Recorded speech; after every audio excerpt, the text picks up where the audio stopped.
Alright guys, another day and we are back for some more Championship transfer rumours. We've got plenty to go through today in terms of managerial speculation, done deals, and of course an abundance of transfer rumours themselves. As always, if you do go to enjoy, make sure to drop a like, and if you're not subscribed already, make sure to go ahead and do so. But without any further ado, let's jump in. It's safe to say that Rob Edwards is a wanted man at this point in time, as he's under consideration for both the Bristol City and Middlesbrough jobs, obviously with each of those clubs looking for a new manager at this stage. Although it is worth pointing out that in terms of the next Bristol City boss, Edwards isn't currently the leading candidate. The bookies' favourite for that role is Gerhard Struber, who we have seen in the Championship previously with Barnsley, if you remember. He's currently out of work, so it'll be interesting to see if we do get much movement on the Middlesbrough or Bristol City front over these next few days as they continue to search for a manager. And could Ange Postecoglou being sacked by Spurs have a knock-on effect for Ipswich next season? Well, it's currently being reported that Thomas Frank is one of the favourites to land the Spurs job, so obviously Brentford could then find themselves in the market for a new manager this summer. And if Brentford are in the market for a new manager,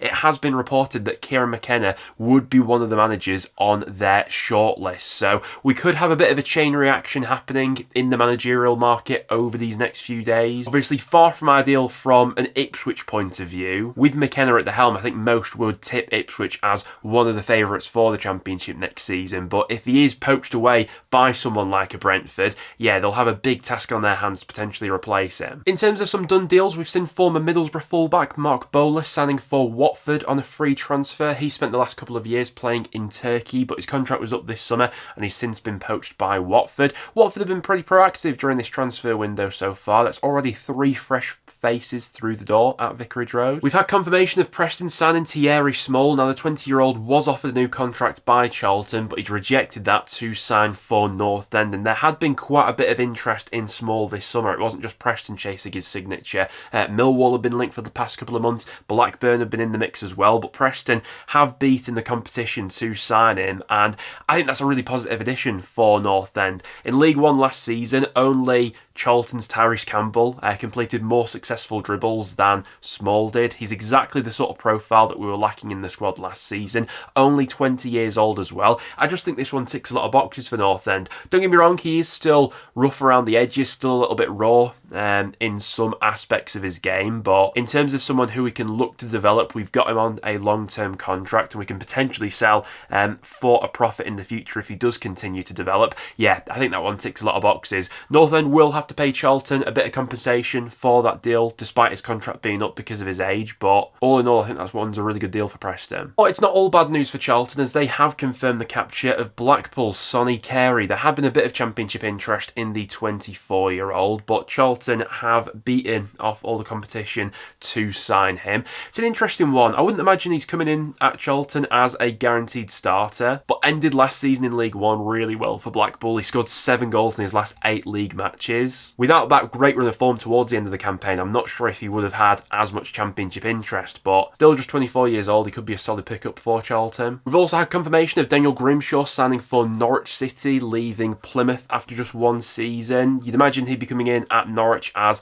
a backup option. Norwich will still be in the market for another goalkeeper this summer. Grimshaw, who was sort of in and out of that Plymouth squad from last season, second half of the campaign didn't get that much of a sniff because of the form of Connor Hazard. But as a backup option for Norwich, I don't mind that one too much. We've had confirmation of Swansea signing Ricardo Santos on a free transfer after his contract at Bolton had expired. Interested to see how the 29-year-old gets on in the Championship. He's been linked with a move to the Championship for the past few seasons now. Not coming off the back of his best ever campaign at Bolton, but Swansea will be hoping that he can make the step up next season. We've also seen Stoke City confirming the capture of Sora Thomas from Huddersfield Town, and he's been given a 3-year contract at the Bet365 Stadium. This one's for an undisclosed fee, which Huddersfield have described as a significant fee. Not totally sure as of recording right now what that actually entails and how much Stoke have actually paid for him, but he's an interesting one, Sora Thomas, isn't he? Because when he's got his head, fully screwed on, he's focusing on all his football, he can be a really useful asset in the Championship. You know, his last season in the Championship for Huddersfield, he got 4 goals, 9 assists. He spent last season out on loan playing in France. 26 years old, he's got a mean delivery from a set piece as well. I don't mind that capture from Stoke. But those are some of the done deals that have gone through over these past few days. Now, without any further ado, let's jump into the rumours. And it's not taken very long for Millwall defender Tanganger to be linked with a move to the Premier League after it was reported last week that he's got a release clause in his Millwall contract worth just 1.2 million, which only Premier League clubs are able to trigger. He was bound to attract plenty of interest. Going off the latest reports, Burnley are interested in a deal for the Millwall defender, but they also face competition from newly promoted Leeds and Sunderland as well, who are also sniffing around the 26-year-old. Now, for that reported release clause of 1.2 million, I think that would be a no-brainer for any of those sides, really. He was one of the best defenders in the Championship last season, already got a decent amount of Premier League experience as well from his time at Spurs previously. He's 26 years old, so at a good age. I just think that one ticks a lot of boxes, really. Millwall, I'm sure, would be gutted to lose him for a fee that cheap, but with that sort of release clause, it seems like a bit of a no-brainer that he'll probably be leaving. This is an interesting transfer story relating to Birmingham. They've reportedly made an inquiry about bringing Demarai Gray back to the club. Now, if you remember Demarai Gray when he was first coming up through the Birmingham Academy and into the first team, he was absolutely electric for Blues back in the day in the Championship. After some promising years with them, he then made the move to Leicester City, where he was probably at the peak of his career, and since then he's had a few moves. He's currently playing out in Saudi Arabia for Al Ettifaq, but he's supposedly interested in a move back to England, so a potential move to Birmingham is being explored at the moment. Now, it is worth saying that the Saudi Arabian side Al Ettifaq are willing to sell him, but they put a price tag on his head of £8 million, and whether or not Birmingham will be prepared to spend that amount of money on him remains to be seen. Obviously, Blues will have quite a bit of money to work with this summer, but they'll want to be sensible with those funds. It feels like a player like Demarai Gray's been around for absolutely ages, but he's still only 28 years old, so at a good age for the Championship, I think he'd be an absolutely box office player as well. I think he'd be absolutely brilliant. Now, moving back to England, you'd imagine he'd have to take a pretty sizable pay cut from the deal he's currently on in Saudi Arabia.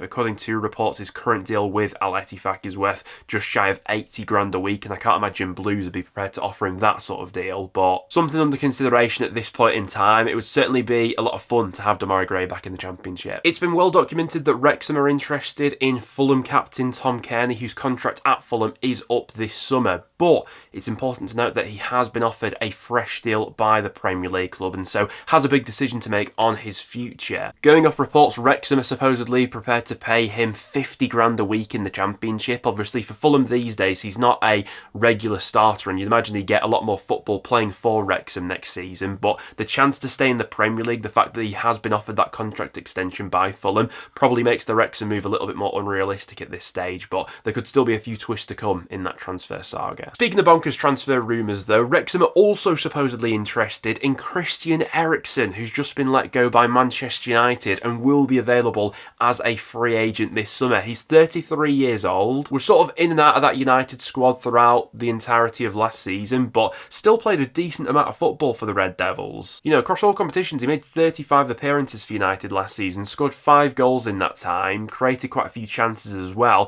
Physically, he's no longer in his prime, but could definitely still do a job for a top-flight club. But with the money that Wrexham have obviously allocated to their wage bill this season, they are going to be able to offer some serious money to attract some of these Premier League stars to the Championship. But whether a player like Eriksen would be willing to drop down to the second tier, it remains to be seen. Honestly, from this point until the end of the window, I'm questioning how ridiculous these rumours are going to get with Wrexham, because they're no doubt going to be linked with some big boys throughout the summer. Perhaps a bit more of a realistic option for Wrexham would be Lewis Travis. The Blackburn skipper is being linked with a few Championship clubs right now. Along with Wrexham, you've also got Sheffield United and Ipswich Town, where he previously went out on loan to, all interested. Blackburn are said to value him at around about £3 million. It is worth stressing that he is set to go into the last year of his contract with Blackburn, and so from their perspective, could be a decent time to cash in on him. Certainly for a club like Wrexham, I think this one would be a really sensible addition. Travis is someone with a plethora of championship experience. Made 38 appearances for Rovers last season. A good voice in the dressing room as well. 27, so at a good age. But understandably, a few championship sides are sniffing around him. Ben Jacobs has reported that Chelsea youngster Amari Kellyman is likely to be loaned out to a championship club for this upcoming season. A player with bags of potential. It was only last summer that Chelsea spent a reported fee of 19 million to sign the attacking midfielder from Aston Villa. Now, if he is made available for a loan deal like Jacobs has suggested, you'd imagine there'd be quite a bit of championship interest. I'd imagine Derby would be one of those clubs interested. Kellyman spent around 10 years in the Derby Academy as a youngster before he was then picked up by Aston Villa. So there could be a bit of a reunion on the cards there, but yeah, I'd imagine quite a few championship sides will be interested. Charlton Athletic is seriously interested in a deal for Sheffield Wednesday defender Akin Femo, who's out of contract with the Owls this summer. It is worth stressing that Sheffield Wednesday have offered the defender a new contract, but with all their ongoing problems off the pitch at the moment relating to delayed wage payments, you can't exactly blame the defender for looking around the market at this point in time. He's also got strong links to Charlton as well. He's previously had 2 loan spells out with them while they were in League One, and he's also worked under Nathan Jones previously at Luton Town as well. So yeah, that one would tick a lot of boxes for Charlton, you'd imagine. It looks as if Derby are set to win the race for Bristol Rovers midfielder Camil Kante. Now, there has been quite a bit of interest in the 22-year-old from a number of different championship clubs this summer. You've had the likes of Oxford, Millwall, even Plymouth being linked with him. But as of recording, it looks like Derby are in the driving seat to get that deal over the line. And I think that one would tick a lot of boxes for Derby. He's a younger alternative to some of the others that they've already got in that position, 22 years old, and has certainly made a good impression at Bristol Rovers of late. Empoli midfielder Liam Henderson is out of contract this summer, and both Bristol City and Swansea are interested in a deal for the 29-year-old. He spent the last several years playing in Italy, where he's bounced around a few different clubs. But you've now got the likes of Bristol City and Swansea, who are both interested in bringing him to the Championship. I think that would be a good pickup for either side. But there you guys have it. That will wrap it up for today's video. Thank you very much for tuning in. As always, if we've missed anything off in today's video, make sure to get it in the comments down below and we'll give it a mention next time. Apart from that though, guys, thank you very much for tuning in, and I'll see you all in the next one.